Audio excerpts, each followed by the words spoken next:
Allen Lund Company has new offices in Ogden, Utah and Indianapolis, Indiana. Check allenlund.com to reach them.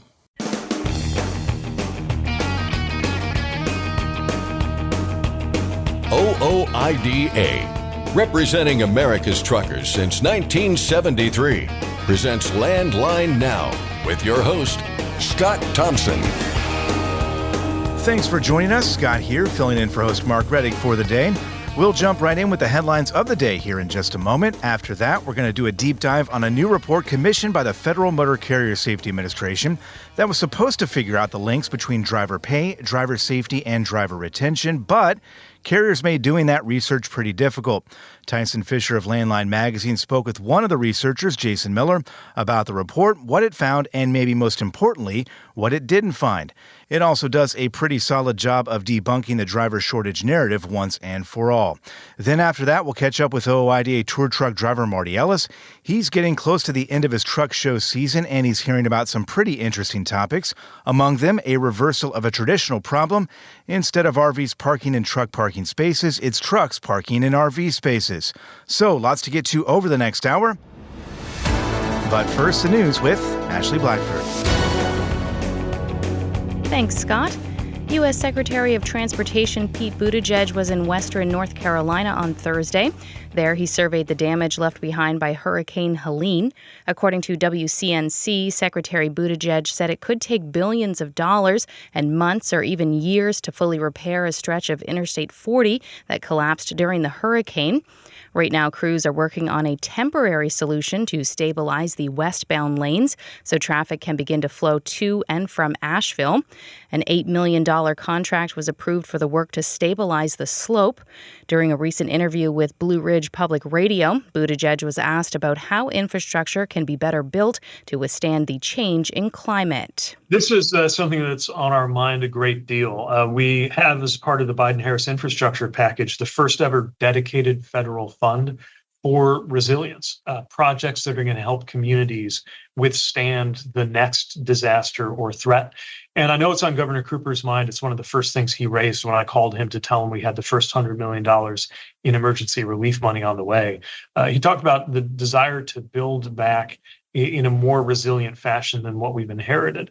It's been noted that many locations that were not considered to be a flood zone just a few years ago are now clearly vulnerable. And so it doesn't make sense to continue to expect designs and technologies and strategies that worked 50 years ago or 100 years ago to make sense in the 21st century. We obviously would hope and pray that a storm of these proportions will never again strike these same communities in western North Carolina. But what we know for sure is that the United States is in for more extreme and frequent severe weather. And we have nothing to gain by pretending otherwise. We've got to work on this. And that's exactly what we're setting out to do, whether it's with reconstruction after the storm or more broadly with the infrastructure efforts that we're making. That can be everything from retrofitting a bridge to make it stronger to making sure we have new investments in evacuation routes to help people get out of the path of the next storm. $100 million has been approved by the federal government in emergency funding for road restoration in North Carolina, though no timeline for when the highway will be fully reopened has been announced. The routing assistance hotline for Hurricane Helene and Hurricane Milton responders has been activated by the U.S. Department of Transportation. The hotline provides safe routes for first responders helping the relief mission. The hotline is for federal, state, local, tribal, and territorial response personnel, as well as their contractors. To reach the hotline, you can call 511 from your mobile phone or contact your regional FEMA office or your state's Emergency Operations Center. More than 400,000 Bendix electronic control units have been recalled. According to National Highway Traffic Safety Administration recall documents, Bendix is recalling more than 400,000 EC80 advanced ECUs. ECUs control several safety systems, including automatic traction control, anti-lock braking, electronic stability control, active cruise control, and collision mitigation. Electrical noise and low signal to the power line carrier may cause the ECU to incorrectly process commands or stop working. There is a way that owners of affected trucks can determine whether the Bendix ECU is compromised. The ABS warning lamp will be illuminated when the ABS fault is detected or when the ABS stops operating. For more details, you can visit our website at landline.media. Work is underway on one of the runaway truck ramps along U.S. Highway 95 in Idaho. This week, crews started working on making improvements on the escape ramp on the Lewiston grade. For approximately 3 weeks, southbound traffic will be reduced to one lane. The $385,000 project will see the entrance to the ramp be repaved, and up to 1,600 feet of new gravel will be placed to bring vehicles to a stop in emergency situations. Ramp 4 will be closed while work is underway. Idaho DOT says commercial vehicles will have to use the other 5 emergency escape ramps if necessary. Nearly 650 pounds of meth was found recently in a shipment of green onions at the Calexico commercial facility in California. U.S. Customs and Border Protection said on Thursday, October 10th, officers encountered a 63-year-old male driving a commercial tractor-trailer. When the driver, who was a valid border crossing card holder, was referred to further inspection, a Border Patrol K-9 unit alerted the officers to examine the trailer more closely. There, they discovered 608 packages hidden within the shipment. The estimated street value of the methamphetamine is $775,000. Border Patrol officers seized the narcotics and commercial tractor-trailer, while the driver was turned over to Homeland Security for further investigation. A year after enforcement began on Ohio's distracted driving law, the state's Department of Transportation reported 1,114 fewer crashes from distracted driving. Lieutenant Ray Santiago with the Ohio Highway Patrol says this law has made a difference. Troopers across the state issued over 25,000 citations for distracted driving. On average, we were looking at over 69 a day. And that sounds like a lot because it is. It was a 263% increase over the year prior. So for us, the law allows us to be a little more proactive in trying to prevent these tragedies when we observe one of these violations before something bad happens. The Ohio DOT has been able to analyze phone data through Cambridge Mobile Telematics. They found that phone interactions while driving were down 10% in Ohio. Morgan Ebel with the Central Ohio region says this data is encouraging. We're definitely encouraged to see the downward trend in distracted driving, but we've still got a lot of work to do. So we're going to continue to encourage motorists to move over, slow down, and drop all distractions. Ohio Patrol also found that overall crashes dropped by 15,400, and there were 138 fewer fatalities. Traffic is moving once again on the Cook Road Bridge over Interstate 29 in St. Joseph, Missouri. The bridge rehabilitation project is now complete, and the roadway opened this week.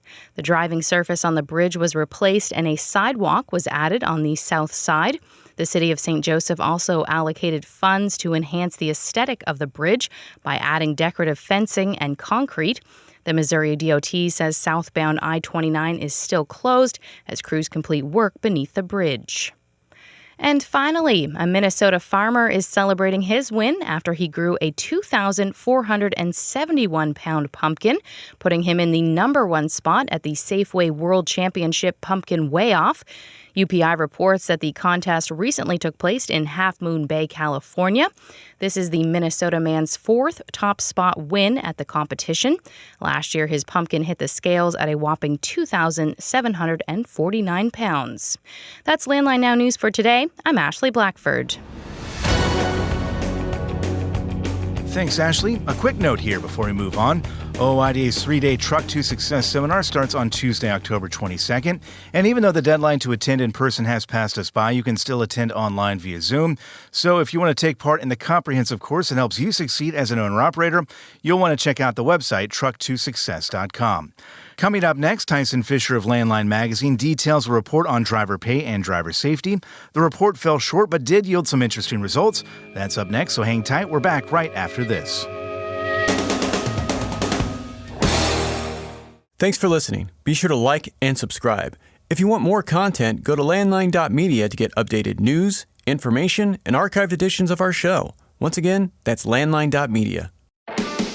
Control your toll costs and eliminate tolling headaches with Prepass Tolls. Prepass Tolls means toll volume discounts. Just one invoice for all tolls and fewer violations. Call 877-878-5970 or go to prepass.com. Are you tired of the IRS following you around like a dark cloud? Call 888-557-4020 and get your life back. At Truck Stop, we built a better load board for carriers like you. Sign up today and access over 600,000 loads on the most trusted online load board. Learn why the best in the business rely on Truck Stop to make more money and start driving your profit today. It's tested and proven. Burn 2.1% less fuel when you balance all wheel ends with Centromatic. Call 800-523-8473 to get the OOIDA discount. Welcome back to Landline Now. The National Academies of Science recently released a study titled Pay and Working Conditions in the Long-Distance Truck and Bus Industries. In short, it was designed to look into the impact that driver pay has on things like safety and driver retention. But the study fell short for reasons we'll get into. Tyson Fisher of Landline Magazine went through the report, and we'll hear his analysis a bit later on in today's program. But first, we're going to air a conversation that Tyson had with Jason Miller. Jason is interim chair of the Department of Supply Chain Management at Michigan State University's Eli Broad College of Business. He was also a member of the committee that put this study together. And we'll let Tyson take it from here. So, yeah, the study was just recently released. And like I said, we're looking into driver pay. That this was commissioned by FMCSA by direction of Congress. And so essentially we came to a finding of no finding, I guess is the most broad way to paint that. So it's basically inconclusive. Is that be a fair way of, of characterizing the conclusion there? Yeah. So, and specifically on the question of compensation systems, so not focusing on overall pay levels, but focusing on the type of pay for the long haul truckload sector, and especially the dry van sector, which is the interest for this specific report. There isn't effectively a way to piece out effects of different compensation systems, because the vast majority of drivers are going to be paid on some type of piece rate basis, as we would call them in economics, either pay per mile, pay per percentage of freight bill, in the case of a lot of leased owner operators. And so it's effectively impossible to identify a sample of carriers that would be using a primarily, let's say, hourly pay. That is just not something you run into. And even if you could identify those carriers, it would be very likely that there were other significant differences in the nature of their operations that could be affecting safety beyond what we can actually observe reasonably in the data. So essentially, there's just no way to know whether or not hourly pay works because no one does that. For example, now just based on because I looked at your history of work, and you've done numerous studies just on the topic of the trucking industry and employment and pay and just how everything works. So, from your opinion, why do you think that hourly pay is just not being considered at all? So I think there's many factors here. One is just historical precedent that before the advent of, electronic onboard computers, there was a much more serious incentive alignment challenge, and that you as a dispatcher did not know where that driver was. Let's say in the 1980s, early 1990s, chances were you had no idea where that individual was unless they were stopping every couple hours, calling in on a payphone and letting you know, like, hey, I'm in this location. I should be there in, a couple hours. Right. And so there was this concern that if you didn't have piece rate pay trying to incentivize drivers to be working more, that they may be taking too long of breaks or essentially operating in a way that a carrier would not find optimal. Sure. That then translates over to all the HR systems get set up that way. So one of the reasons for a lack of transition away from piece rate pay is the fact that many carriers are running older HR systems. That's who they're set up. Changing those systems would cost an extensive amount of money. I think a key factor too is carriers get paid when their trucks are moving primarily. I mean, yes, you may get detention, but by and large, a carrier is making a lot more money when their trucks are moving. And so as a carrier, why do I want to have a different driver compensation system? Because if my drivers are now paid hourly, my cash inflow relative to cash outflow doesn't align. Piece rate pay does align that. And it also, again, it is a risk shifting device. It shifts a little bit of the risk onto the drivers to make sure that from a carrier standpoint, cash inflow and cash outflow are closely aligned. All right. So with that said, so we weren't able to really give some definite answers to driver pay and safety. However, we did get some other insights from this study. One of them is the often talked about driver shortage claim in the industry. I know that is something that the American Trucking Associations has been claiming for years now. Yet many other stakeholders do not find that to be true. In the study, basically came to the conclusion that the driver shortage is not real. So can you kind of walk me through how you can come to that conclusion? Yeah, so that was one where I feel much more confident talking about. And the big thing is that in labor economics, there are a set list of criteria that we would take into consideration to conclude a sector has a true chronic shortage of workers. And the most important aspect of that is that essentially, regardless of underlying economic conditions, we would tend not to see that sector's employment fall that much. Mm-hmm. And what you observe in the long haul dry van truckload sector is between the early 1990s and about 2000, there's this huge increase in payrolls. We go from about 425,000 around 1992, 1993 to 550,000 individuals on payroll. So that's a 25% increase. That is also the time period when a lot of the driver shortage claims start to originate, because you do have a sector that's really adding a lot of individuals, because we were in a manufacturing boom, a wholesaling boom. It was good economic times for freight. But then from about 2000 till about 2003, you see this big drop in payrolls in that sector. And we're talking about 6 to 8% decline in payroll. Wow. So it's a very large drop. That is not consistent with a chronic shortage. That is consistent with demand cooled so much with the great offshoring recession, essentially.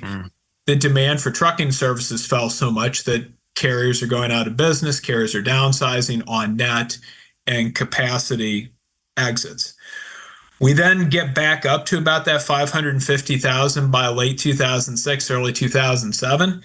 And then we see almost 100,000 pullback during the global financial crisis. So something like a 15 to 20% reduction. Then payrolls start rebounding, big upward rise in 2018, but then a slight drop in 19. Plunge with COVID, very rapid rise up. And then we're now currently shedding payrolls again. And so what our conclusion was is when you look at these dynamics of an industry where payrolls go up, but then when we observe freight volumes go down, payrolls go down, that is not consistent with the idea of there's a chronic shortage, because you shouldn't see these substantial payroll reductions. That's just not something that should appear if a sector is truly chronically short. So instead, our conclusion, and trying not to get too wonky with this and my terminology, but you can effectively think about it that the demand for over-the-road dry van services, it is not really affected based on the price of those services. If I'm Procter & Gamble, I'm going to pay to have a load shipped to Walmart, regardless of how much it costs. It doesn't matter if it's $2 a mile or $3 a mile. I am shipping that freight. So demand for trucking services is what we would say is nearly perfectly price inelastic. It doesn't matter if it's high or low. Rates being low today is not magically generating a lot more freight activity out there from manufacturers or from wholesalers. But supply is very price elastic. So when rates go up, we do see more capacity enter. We see more new entrants. We see carriers expand payrolls. But that capacity enters with a lag, let's say 6 months to a year, because you have to acquire equipment, you have to train, hire and train drivers. Even if it's leased owner operators, you have to bring those folks on board and get them in your network. And so because supply is price elastic, but with a lag, we can absolutely have time periods like 2014, 2017, 2018, when capacity is very tight because demand is increasing rapidly, more rapidly than payrolls can catch up. But the key thing is payrolls always do catch up and they actually always overshoot. So we then get 2015, 2019, same way in our current dynamics. We certainly had a capacity shortfall in the back half of 2020 and all of 21. But then by the back half of 22, capacity had overtaken demand, rates started to fall, and we're still, even to this day, in an environment where capacity is quite plentiful. The last thing I want to talk to you about, and I mentioned it briefly, was Appendix B in here of this study. Talks about carrier level safety data. So what were you looking at in that data, and what did you find? Yeah, so that data is an extension of a data set that my colleagues and I have published many papers out of that was the population of carriers, large for-hire carriers that existed in 2017. And extending that back and forward. And what we were looking at really is, one of the key concerns that comes up is to what extent could data on, let's say, accident rates be essentially random noise? And probably the most important takeaway I would say is that when we looked at the data covering 2008 through 2022, so a 14-year inclusive sample, things like fatal accident rates, essentially 86% of the variance of that resides as stable differences that carrier 1 has a higher accident rate than carrier 2. It's not, this is fluctuating all over the place over time. This is just random noise. Because I'll hear a lot of people say, well, you can't look at accident data because the passenger vehicle drivers could be at fault. We shouldn't blame the carriers. Well, then that means that out of this population of almost 1,360 mega trucking companies, they all really have bad days at the same time. And those bad days keep happening over a 14-year period, which is not something that is feasible. And so the analysis that's presented here is but a fraction of what actually was estimated. These models had something like 40 variables in them. And what we essentially found was the two variables we could look at the most closely that would be sort of related to the factors at work were, one, whether carriers' reliance on subcontractors, so leased owner operators. For that, across our 6 safety measures, the results are mixed. No difference on average for driving safety, far higher violation rates for hours of service and vehicle maintenance. No difference for fatal accident rates, but actually slightly lower rates of injury accidents and towaway accidents. So somewhat of a mixed bag in that regard.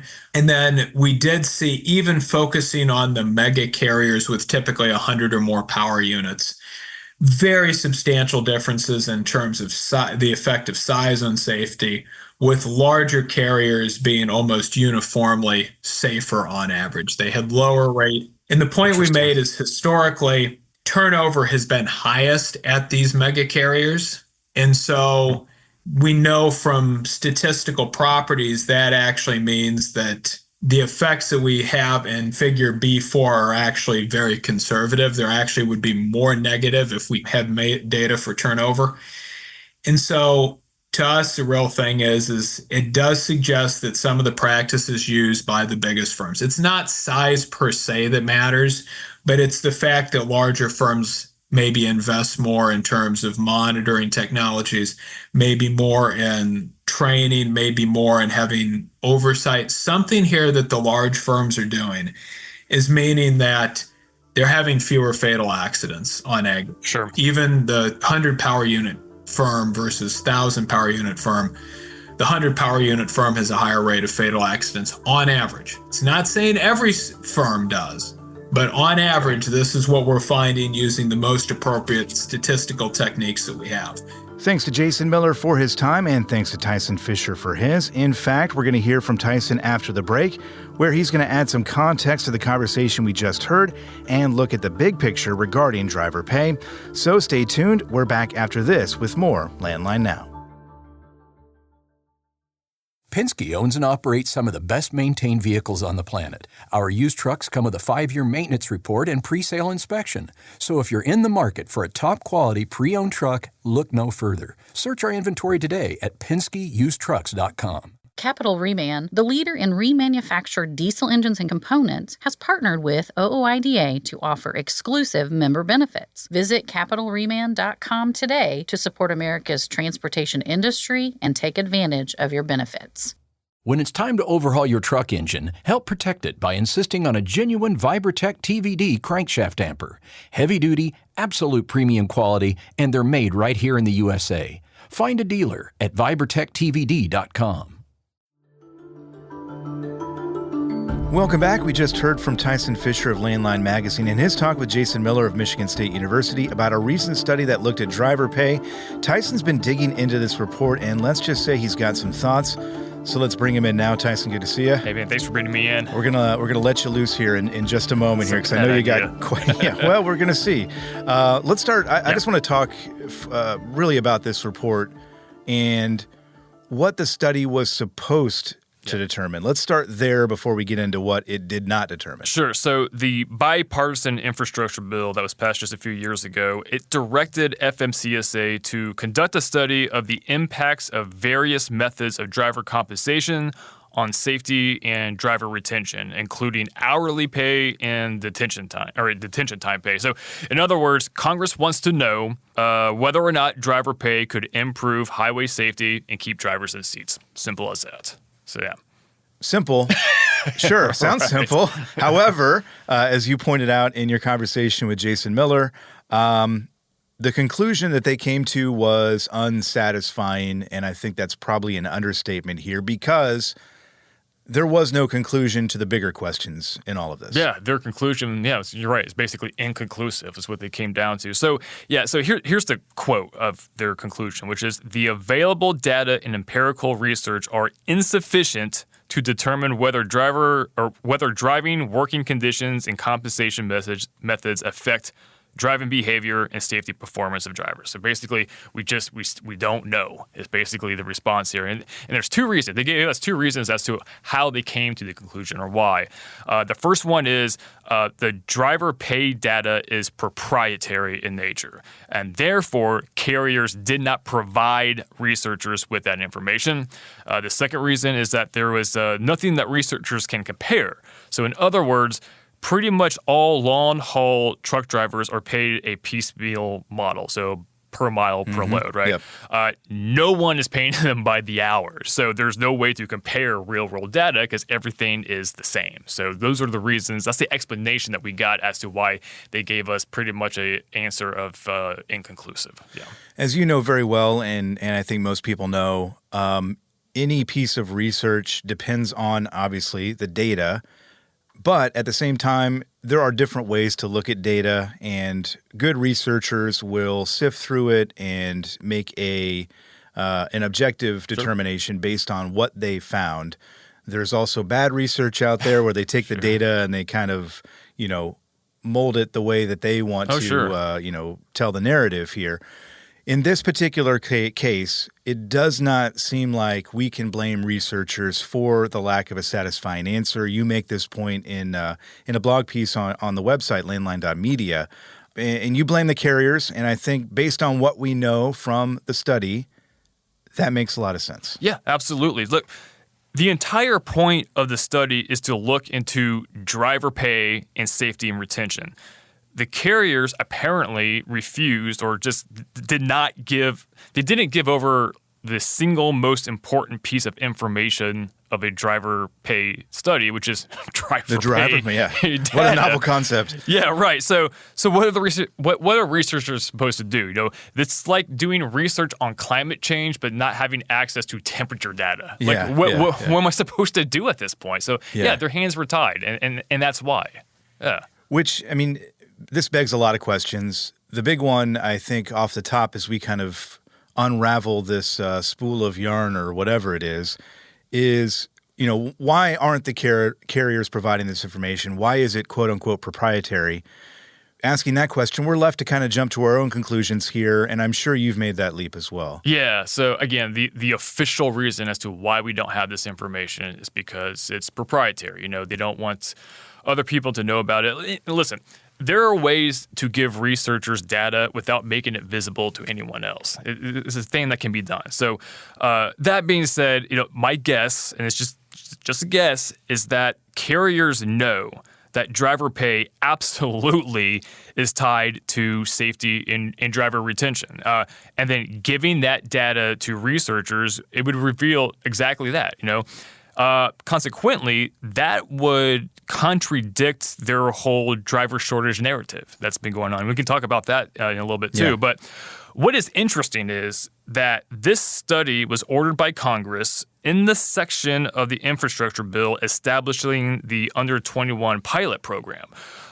So, you know, carriers have been calling for 18 to 20-year-olds to drive interstate as a way to address that so-called driver shortage. And so the question that I have is then, why did Congress ask for a study on driver pay and retention in the same breath of that under 21 pilot program? And so it's probably because they want to know if simply improving driver pay would deem an under 21 interstate drivers unnecessary. So it's kind of like two birds, one stone. It's like, we'll give you this pilot program, but we also want to know if this driver shortage we're talking about can be addressed in different ways, in more appropriate ways, such as driver pay. And so that's kind of where we're stuck right now.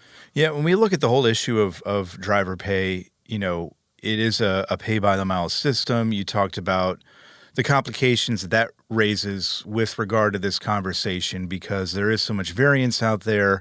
And we've talked about the pay-by-the-mile system before and the problems that it poses within the industry on everything for the most part in terms of compensation.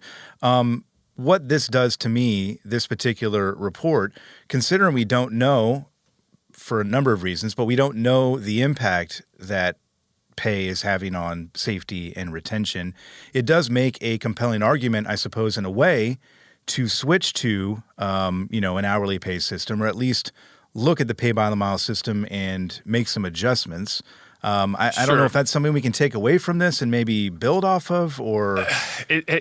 So here's the thing. So you would think that, you know, this hourly pay can be something that you can go to as a, alternative method. And I talked to Dr. Miller about that, and he kind of explained to me as to why we do not have an hourly pay system. And, he gave me explanations such as, cash inflow and outflow factors, also there's historical precedent in that modern day technology didn't exist where you could track a driver's time. And so, back in the day, it just made more sense to do like a per mile per load since you couldn't track that time, and we just kind of maintained that status quo since then. But I suggested that maybe it's just it's as simple as hourly pay will increase labor costs, driver pay for carriers, because they would be forced to finally pay drivers fairly for all time worked. But the fact that nobody is offering hourly pay, it suggests, and this is for long-haul drivers, it suggests that doing so would essentially be a fatal error to the carriers in terms of competition, because it would just drive up costs for them. And so this has more to do with the operational cost than it has anything to do with paying, their workers their fair share. And so there's a lot of technical reasons. The only problem is we can't prove that fact, or that idea that, this is all about, increasing, labor costs. We just don't have that data because that data is being more or less suppressed in the name of proprietary, information. Speaking of that proprietary information, you mentioned the driver shortage narrative earlier. I'm going to lob this one up for you. Yep. You can take a big swing. But the report that we do have here, it does put a dent, I think, in that narrative that has a lot of dents in it by this point. But kind of talk about that. Again, I'm lobbing this one up for you. Sure. Take a big swing. I mean, you say big dent. I think it destroys this narrative. I mean, again, this isn't the first time, I think it was 2019, several years ago, the Department of Labor put their 2 cents on this driver shortage and said that, economics doesn't make sense on this. Look, this final report is the consensus of numerous researchers and academics, not just one or two, numerous, who found the driver shortage myth to be exactly that. It's a myth. And for example, whenever demand for labor increases, so do wages. So would wages as a way to attract more. This is just basic fundamental economics. There's not, take one economics 101 class, you could wrap your mind around this. This isn't deep in the weeds of economics. And so, in fact, look at spot rates, for example. Spot rates have hit a floor, and they've stayed there since 2022. And that's because there are too many drivers. Not that there's not enough. It's because there's too many drivers. And this report shows all sorts of charts kind of indicating that, look at driver pay and look at all of the available data. Nothing points to a driver shortage. And then a lot of times there's too many drivers. Like right now, we are seeing a bit of a glut, and we've seen that, in the past 10, 20 years, it ebbs and flows just with the markets, just like with everything else. And so, it's very weird to see this driver shortage narrative. Here's the thing. No one outside of the American Trucking Associations and their members believe in this driver shortage. I think at this point, it's just common knowledge. It does not exist. And the thing is, I'm convinced that they don't believe it either. Mm-hmm. I don't think they believe in a driver shortage. Rather, I think that it's just pure propaganda in an effort to compel policies and legislation that will drive down labor costs. In other words, driver pay. Think about it. Under 21 drivers, they want that in the name of a driver shortage, but it's just going to drive down costs. They also want to increase size of weights of tractor trailers in the name of a driver shortage. Again, it would just drive down, it would chase out smaller businesses. So this whole thing of a driver shortage, basically, it's just a way to compel policies that has nothing to do with the shortage. It has something to do with keeping down costs for the larger carriers. Yeah, consider the source in not just this, but everything as well. I do want to touch on one other thing here because this report did interview drivers, right? And you flagged a few interesting responses that I think are worth noting here. Right. So in the absence of actual data, they did interview dozens of truck drivers at truck stops to kind of get a sense of what the men and women behind the wheel, what they are experiencing.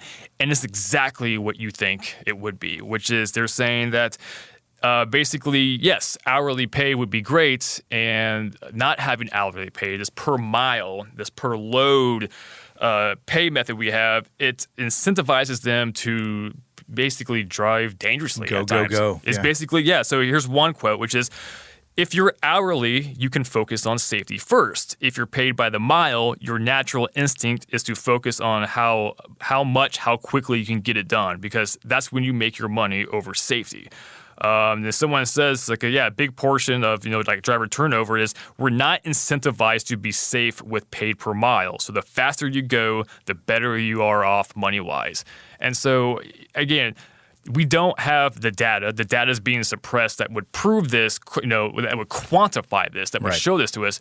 But the men and women down on the wheel, they know what is to be true. Everybody knows what's to be true. We're seeing it in real time that, if they got paid by the hour, they could take their time, they could be safe. But the current model is, as you pointed out, just go, go, go. I think that's a great point, though. As we can kind of close on this, we don't have the data because it's being withheld. Yeah. But everybody who does this day in and day out, and it makes logical sense when you think about it, right? If you're not forcing people to rush, that's going to help with safety. Yeah. As we talked about before with our colleague Mark Schrimmer, that's going to help with detention time. Sure. It's going to help with a number of other things down the road. And that's what this report we hoped was maybe going to tell us. And in a way, it kind of did, even though it didn't. Sure. But it would have been nice to have that information. It would have been, and this study also calls for more studies. So there's hey, I know. Wow, shocking. Yeah, which is a little disappointing. But I guess the thing we can learn here from is that we need more information. But in the meantime, we just have the word of the men and women behind the wheel. Tyson, we'll leave it there. We appreciate your time, and everybody can check out your piece on landline.media. Thanks for having me. Yep. That was Tyson Fisher of Landline Magazine. Landline Now is back right after this. If you're running ultra-low sulfur diesel in your vehicle, make sure you are prepared and protected all winter long with Howes Diesel Treat, the #1 anti-gel product in North America from the 100-plus-year trusted brand Howes Products. Truckdown.com. Whenever you have a breakdown, you need Truckdown.com. 24/7 access to 40,000 verified heavy-duty repair vendors nationwide.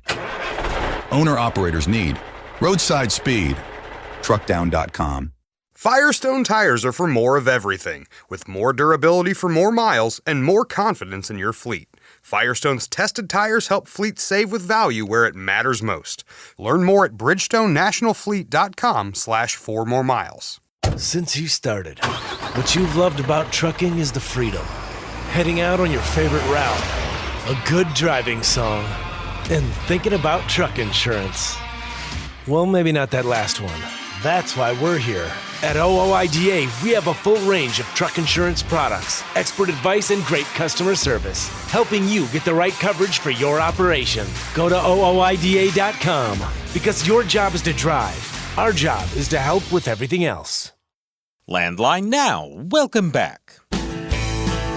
Every week we check in with Marty Ellis, who drives OOIDA's tour truck, the Spirit of the American Trucker. Marty is getting close to the end of his truck show season in the Spirit, and he's hearing about some pretty interesting topics. Among them is a reversal of a traditional problem, RVs parking in truck parking spaces. Instead, Marty is seeing some truck stops with separate RV parking, but in this case, filled with trucks. Carolina west to Denver, up to Bangor, west to Austin, coast to coast, sea to sea, sail on, sail on. Well, Marty, how are you doing? I am lovely, Mark. And you? I'm doing great. I'm doing absolutely fantastic. Now, you've been kind of busy lately. You're just coming off another truck show, aren't you? Absolutely. We had a truck show down in Gonzales, Texas. It was the Yellow Rose chapter of the ATHS truck show there. And a really nice little show. They actually had more trucks than it sounds like they've ever had. They had about 80 trucks, so a great turnout. They had some silent auctions to raise some money. But the other thing they had was a toy truck show, which, they were wanting to encourage kids, even old kids, to bring in some of their toy trucks and show them off just like the adults do with the big trucks. So that was kind of neat to see. I hope that takes off for them, because I think that's one of the things that when you put on any event, if you can keep the kids happy, then, the parents stay happy and stay longer. So that was kind of neat to see that. It's always neat to see something new. One of the things that happens now and then, whether I'm out here at a truck stop or a truck show, somebody will walk in, and we had this couple walk in. Wasn't that long before the truck show was getting over in Gonzales, and they had driven about, I think it was about 80 miles to come down, but he had to work that day, and that's why they were as late as they were, but they were going to go and check out the trucks that were still there and all, and he had heard us on the radio and wanted to come down in person and check out the show. And, it's always nice when you get some of that immediate feedback like that from people that are listening on the radio, or the ones that see something on social media or, in the magazine. So it's just nice having that type of feedback. The only thing is, now this gentleman was a company driver, and so many times we get this misconception that you can't be a member of OOIDA because you're a company driver, or that it really doesn't matter if you did want to join, and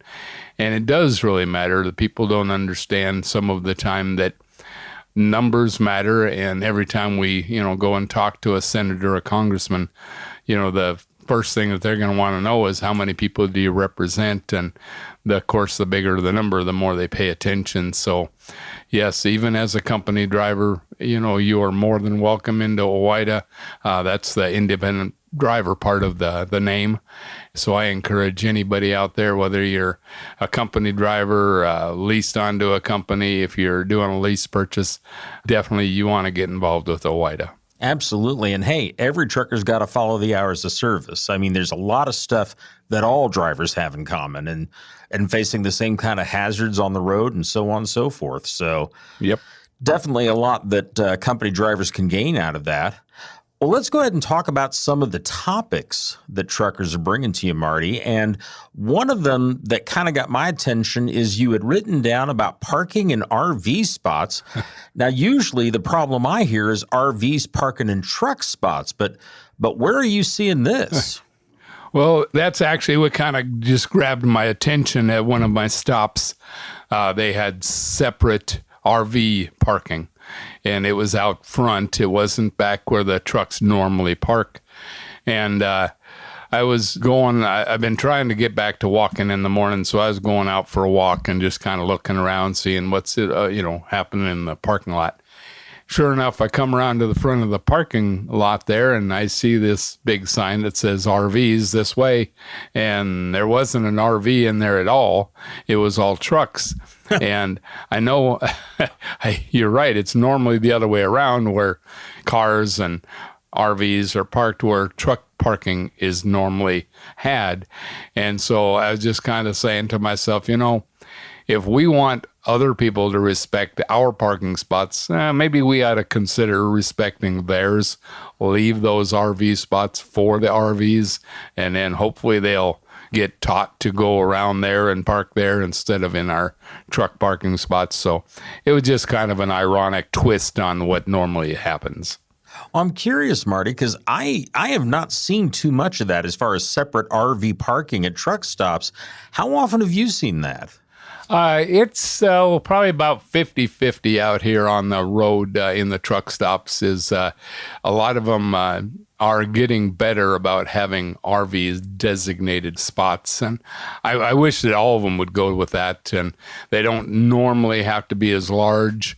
And it kind of keeps everybody separated up a little bit. And that way nobody has to get mad at each other. Well, that's always a good thing. Yep. Absolutely. Although my father always said turnabout is fair play. So that's true. I can understand why some folks might do that. We got a little bit of time left, and there was something else you had written down here that kind of caught my attention, and that is shifting gears. Now, that could mean a lot of things, Marty. What does it mean in this case? Well, and sometimes it really does. There's a whole lot of shifting gears.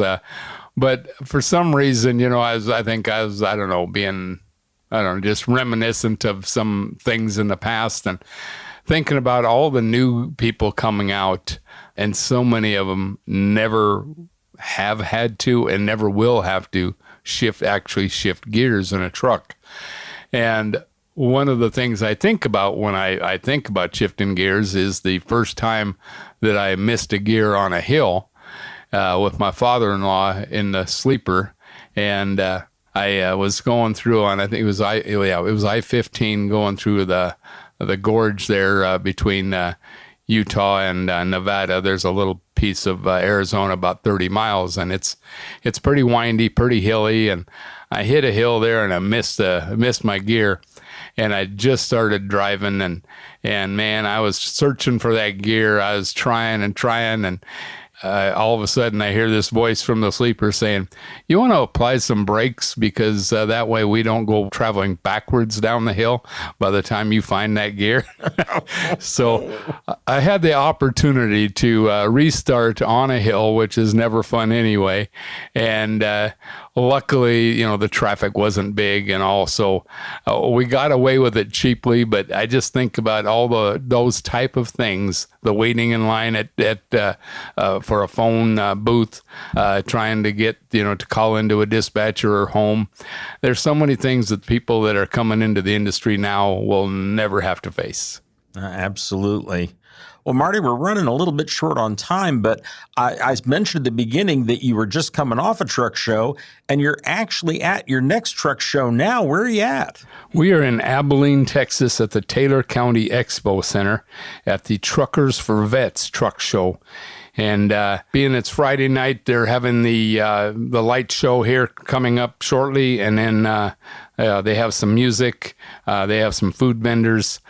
So it's turning out to be a good show, so we'll see what happens tomorrow with the judging. That's always eventful time too. So the trophies will be given out on Saturdays. So just another good time. We have this one, and then one more show I think is going to wrap up our year for truck shows. Okie doke. Well, Marty, enjoy the show and take care. All right. Thank you. Brothers of the highway, children of the wind. Once again, that was Marty Ellis, who drives OOIDA's tour truck, the Spirit of the American Trucker. You can find Marty's next stop on our show and every day at our website, landlinenow.com. That's our program for today. Thank you very much for joining us. I'm Mark Reddick, and this is Landline Now.